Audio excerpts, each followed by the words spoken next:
ജഗദ്ഗുരു ആദി ശങ്കരാചാര്യരുടെ കഥകളുമായി ബന്ധപ്പെട്ട് ഏറ്റവും പ്രാധാന്യമർഹിക്കുന്നതും പുരാതനവുമായിട്ടുള്ള ക്ഷേത്രമാണ് മാണിക്യമംഗലം ശ്രീ കാർത്യായനി ക്ഷേത്രം.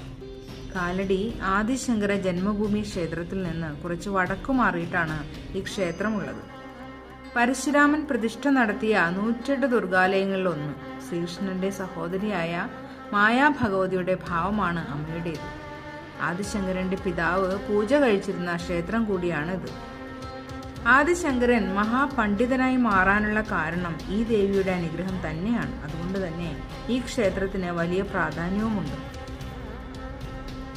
ശങ്കരാചാര്യരുടെ മാതാപിതാക്കളായ ആര്യാമ്പയും ശിവഗുരുവും ദീർഘകാലം ശ്രീ കാർത്യായനി ദേവിയെ ഉപാസിച്ചിരുന്നു.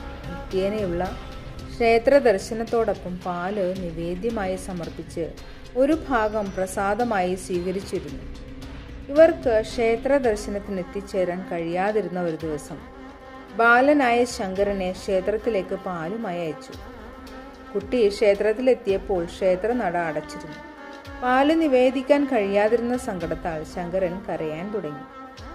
പ്രപഞ്ചമാതാവായ കാർത്യായനി ദേവി ശ്രീകോവിലിൽ നിന്ന് അഭൗമ പ്രകാശത്തോടെ പ്രത്യക്ഷപ്പെട്ട് പാല് മുഴുവൻ സ്വീകരിച്ചു. ദേവി നിവേദ്യം സ്വീകരിച്ചതിൽ കുട്ടി സന്തോഷിക്കുകയും അതേസമയം തിരികെ പ്രസാദമായി ഒരു തുള്ളി പോലും ലഭിക്കാത്തതിൽ ശങ്കരൻ വിതുമ്പി കരയാനും തുടങ്ങി. കുട്ടിയുടെ നിഷ്കളങ്ക ഭക്തിയിൽ സന്തുഷ്ടയായ ഭഗവതി ശങ്കരന് ദർശനം നൽകുകയും പ്രസാദമായി പാത്രത്തിൽ പാല് നിറച്ചു നൽകി അനുഗ്രഹിക്കുകയും ചെയ്തു. ശ്രീ കാർത്യായനി ദേവിയിൽ നിന്ന് ലഭിച്ച ജ്ഞാനാമൃതമായ ഈ പ്രസാദം ശങ്കരന് സർവജ്ഞ പീഠാരോഹണത്തിലേക്കുള്ള അനുഗ്രഹമായി ഭവിച്ചു. ഓം പരാശക്തിയേ നമഃ.